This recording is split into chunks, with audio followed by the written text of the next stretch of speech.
5 વાગવા આવી ગયા છે ને બપોર પડી ગઈ. આપણે મસ્ત ઉઠી ગયા છીએ. જો કે જાતે નથી ઉઠી, આપણા ઘરે આવી છે કૂચી.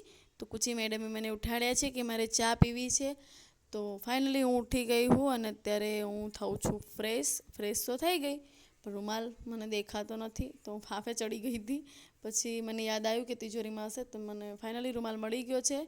અત્યારે મેં તિજોરી બંધ કરી, જોઈ શકો છો. હું મોઢું લૂછું છું અને હવે હું બનાવીશ ચા. કુચી મેડમને બહુ ભૂખ લાગી હતી, કારણ કે એમને બપોરે ખાધું નહોતું એટલા માટે.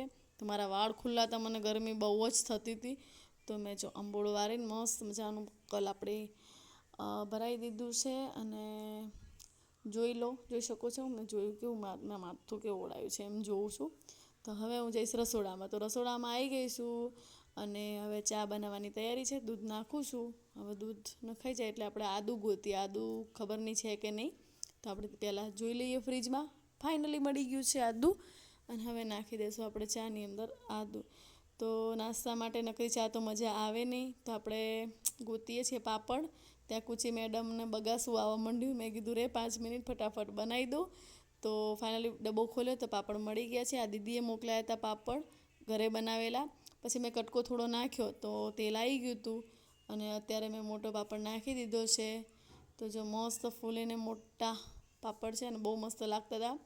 કૂચી મેડમ બેસી ગયા છે ચા પીવા માટે. અને હવે મને કે ચા આપો જલ્દી. મેં કીધું હા આપી દઉં. તો હવે જો કૂચીને હું ચા આપું છું. અને અમે બંને, બીજા બધા સૂઈ ગયા હતા, હું અને કૂચી બંને જ જાગતા હતા. તો ફાઇનલી અમે બંને ચા પીવા માટે બેસી ગયા છીએ. અને પાપડ પણ મસ્ત તળી લીધા છે અને આપણે ખાવા પણ માંડ્યા. મેં ખાધું તો મને એટલું ભાવ્યું ને, બહુ જ દીદીને ફોન કરવો પડશે કે બીજા મોકલાવે. તો ચલો, કૂચી આપણો વિડીયો એન્ડ કરશે. Bye bye.